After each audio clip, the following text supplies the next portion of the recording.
श्री कृष्ण कहते हैं, किसी इंसान से दूर होने के डर का कारण प्रेम नहीं, मोह है। क्योंकि जहाँ प्रेम है वहाँ डर के लिए कोई स्थान नहीं होता। आमतौर पर प्रेम को किसी न किसी प्रकार के कष्ट से जोड़कर देखा जाता है। क्या ये वाकई में प्रेम है जो हमें कष्ट देता है, या फिर हम प्रेम से भटक कर मोह में फंस जाते हैं और खुद को कष्ट देते हैं? आजकल जिसे लोग प्रेम कहते हैं वह किसी दूसरे के साथ खुद को बांधने का, खुद की पहचान बनाने का एक तरीका है। लेकिन ये प्रेम नहीं है, ये मोह है। हम हमेशा ही मोह को प्रेम समझ बैठते हैं, जबकि सच्चाई ये है कि मोह का प्रेम से कोई लेना देना नहीं है।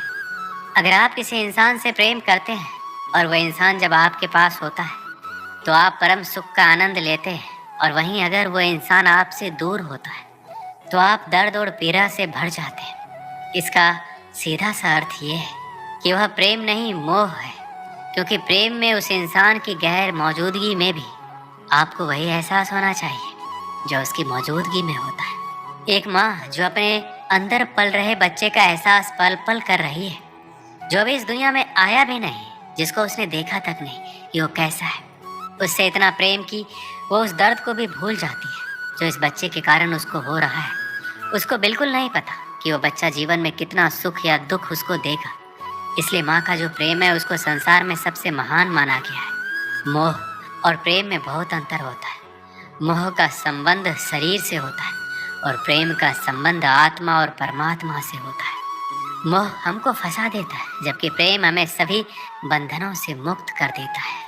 हर इंसान को प्रेम और मोह का ज्ञान होना आवश्यक है, क्योंकि जहाँ प्रेम होता है वहाँ मोह नहीं टिक सकता, और जहाँ मोह होता है वहाँ कभी प्रेम का वास नहीं हो सकता। इसलिए कहा जाता है कि प्रेम मुक्ति देता है और मोह बंधन। यदि सच्चा प्रेम पाना है तो कुछ पाने की इच्छाओं का मोह त्याग दो, तभी सच्चे प्रेम का एहसास हो सकता है।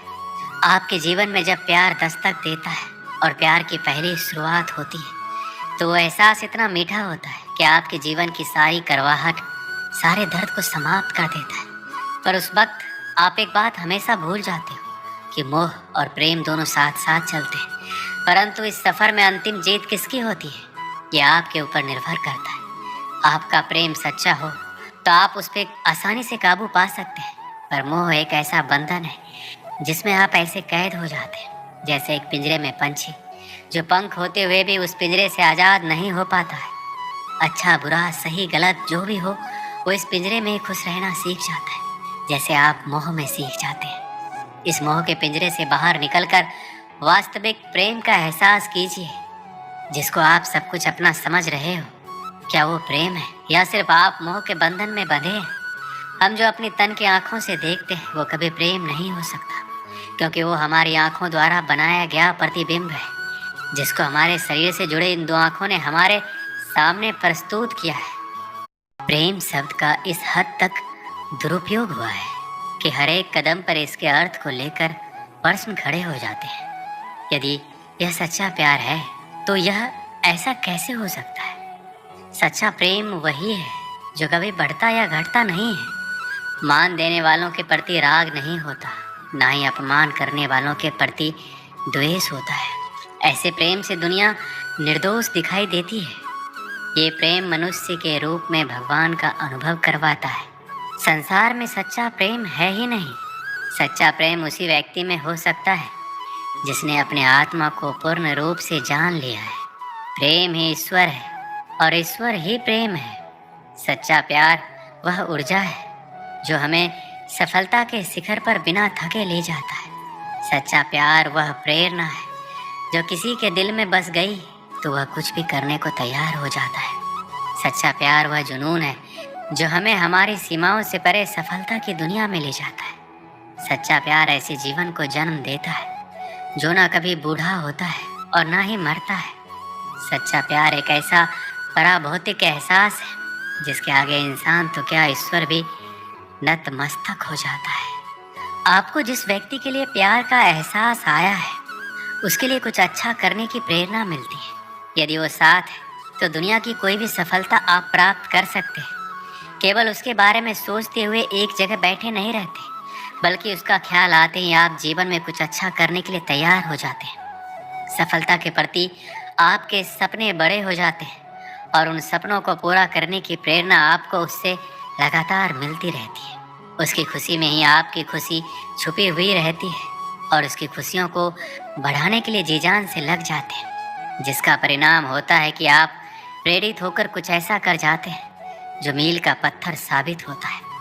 यदि आपके या उसके परिवार की ओर से कोई विरोध या ना आती है तो आप गुस्सा, निराशा और दुख के बजाय अपने सच्चे प्यार से प्रेरित होकर खुद को इस लायक बनाने की ओर सफल कदम बढ़ा देते हैं जहां पर पहुंचकर आपको कोई ना बोल ही नहीं सकता। सच्चे प्यार से आपके अंदर की शक्तियां जाग जाती हैं और वह सभी कुछ करने में सक्षम हो जाते हैं जो एक सफल इंसान बनने के लिए ज़रूरी होता है। किसी से सच्चा प्यार करना और उससे कुछ अच्छा बनने या करने के लिए प्रेरित होना एक ऐसा एहसास है जो समय के साथ बढ़ती हुई दिखाई देगी, जिससे जीवन भर की खुशियाँ और ढेर सारी सफलताओं को आप बटोर सकते हैं। और भी बहुत कुछ है जो आप सच्चे प्यार में महसूस करते हैं, लेकिन मैंने कुछ एहसास इसलिए बताए हैं ताकि आप पहचान सकें कि जो एहसास आपके अंदर किसी के लिए आ रही है वह सच्चे प्यार की है या फिर केवल आकर्षण या मोह है। प्यार उस हवा की तरह है जिसको आप देख तो नहीं सकते लेकिन महसूस जरूर कर सकते हो। इस दुनिया के लिए तुम एक व्यक्ति हो सकते हो, लेकिन वहीं किसी एक व्यक्ति के लिए तुम उसकी पूरी दुनिया हो सकते हो। सच्चा प्यार उस भूत की तरह है जिसके बारे में बात तो सब करते हैं पर देखा सिर्फ कुछ लोगों ने ही है। एक बार की बात है, नारद जी भगवान कृष्ण से बहुत प्रेम करते थे। जब नारद जी ने तीनों लोकों में राधा की स्तुति सुना तो वो बहुत चिंतित हो गए। बहुत सोचने लगे कि राधा में ऐसा क्या है कि उसकी स्तुति पूरे जगत में हो रही है। इसका जवाब पाने के लिए नारद जी ने कृष्ण जी के पास जाने का निर्णय लिया। इस सवाल का उत्तर पाने के लिए वह भगवान श्री कृष्ण के पास पहुंचे, परंतु वहां पहुंचने के बाद उन्होंने देखा कि कृष्ण जी के सर में बहुत ही पीड़ा हो रही थी। जब नारद जी उस पीड़ा के लिए उपचार पूछा तो कृष्ण जी ने उत्तर दिया, यदि मेरा कोई भक्त अपने चरणों को धोया हुआ पानी मुझे पिला दे तो मेरी पीड़ा कम हो जाएगी। नारद जी चिंता में पड़ गए।